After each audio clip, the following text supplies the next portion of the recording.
O huwag na huwag mong gagawin ito sa pork belly kung ayaw mong maubos ang sinayang mong kanin. Tara, samahan mo ko.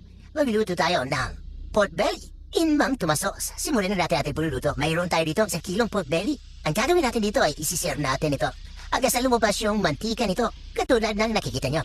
At once ganito na itsura ng ating pork belly, natus na ito o naprito na ito sa sarili ng mantika. Ang gagawin na natin dito ay babawasan lang natin yung mantika. Magtitira lang tayo ng sapat na gagamitin para sa ating gagawing pag-igisa. At this point ay magsisimula na ako mag-isa. Naglagay na ako dito ng bawang. Ang ginawa ko lang dito sa bawang ay dinigdig ko lang ito saka iniwan ng maliliit. Maglalagay din tayo dito ng sibuyas. Sa sibuyas naman, parang sibuyas yung ginagamit ko dito. Pero pwede kang gumamit dito ng puti, walang problema yan. At this point ay lumabas na yung aroma ng ating sibuyas at bawang. Kaya naman, ihalo na natin ito dito sa ating nilulutong pork belly. At maglalagay na din tayo dito ng mga pampalasa. Naglalagay niya ako dito ng pamintang durog.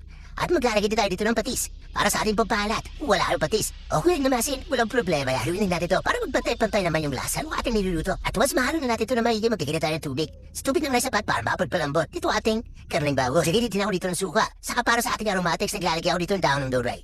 At this point, lagyan na natin ito ng isang pirasong pork cube para lasang-lasa natin yung karne. At tatakpan na nga natin ito at papakulan natin ito hanggang sa lumambot itong ating karning baboy. Siguro mga 10 minuto. At malipas ng 10 minuto ay binuksan ko na to. Kung nakikita nyo ay halos mahiga na sa bawah, ay sigurado ako malambot na to. Pero hindi pa tayo tapos sa ating ginagawang pagluluto. Dahil maglalagay pa tayo dito ng Mang Tomasos. Dahil nga ang ating niluluto ay pork belly in Mang Tomasos, di ba? At naglagay din ako dito rin sa kutsarang asukal para pampalansis na masalasa ng ating iluluto. Haluin na natin ito maigi. At once mahalo na natin ito maigi, at this point ay titikman muna ako pasok mo sa akin palasa ang lasa nito. At kung may mga i-adjust pa tayo, adjust na natin. Nakukulangan pa ako sa paminta yung durog kaya naglalagay pa ako dito ng paminta. Mas maraming paminta, mas masarap, di ba?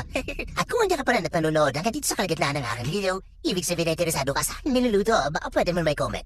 Kung taga-saan ka, para alam ko kung hanggang saan umabot ang aking video. Balik tayo dito sa ating niluluto. At this point ay lutong-luto na nga ito ating ulam pananganian. Pwede na natin ito serve. Ito na nga yung ating pork belly in Mang Tomasos. Kung nakarating ka na hanggang dito sa dulo ng aking video,